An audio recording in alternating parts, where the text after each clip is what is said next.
my daughter started talking to an imaginary friend, but I think it's something much more sinister.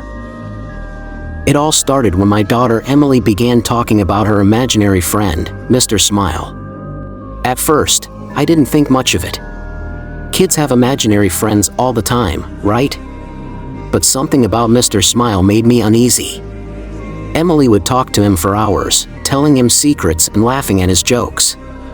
But when I asked her what he looked like, she just giggled and said, "He's a secret, silly."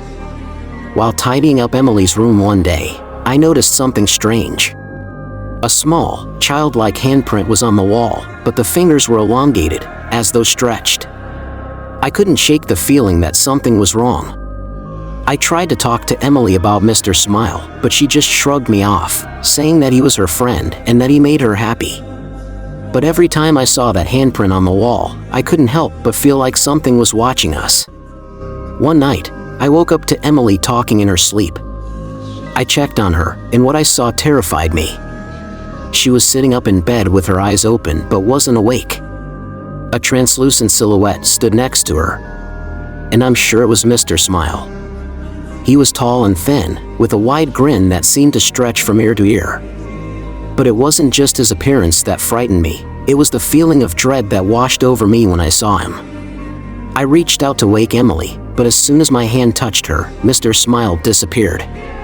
Emily woke up confused and asked me why I had woken her up. That was the final straw. I had to do something to protect my daughter. I contacted a paranormal investigator, hoping they could help. They explored the house and finally went to the basement. I thought about leaving with them, but suddenly the basement door slammed shut with a roar. At the same moment, my daughter started screaming as she rolled on the floor. It only lasted a few minutes, but they seemed like an eternity to me. And then everything stopped. The investigators emerged from the basement, whiter than snow, and said that Mr. Smile would never return. But they refused to explain anything. Since then, we haven't seen or heard from Mr. Smile. But I'll never forget the terror I felt when I realized that my daughter's imaginary friend might be something sinister. We hope you had a bone-chilling experience with these eerie stories, just as much as we did. Don't forget to smash that subscribe button and enable notifications to never miss out on a scare.